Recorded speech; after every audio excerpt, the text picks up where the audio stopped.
явал болох юм байна одоо. Одоо хоёул автобусаар явчих юм. Сая автобусны сонголт нь гарч ирж байна. Автобуснаас буугаад 1 минут явахад очихоор сонголт байна. Тэрэнд нь явчих. Одоо дахиад хэлсэн нөгөө шинэ жилийнх.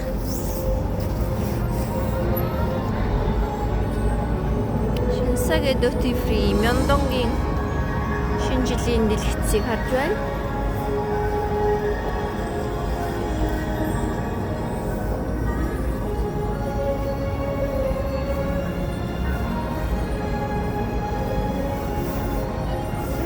Squad game.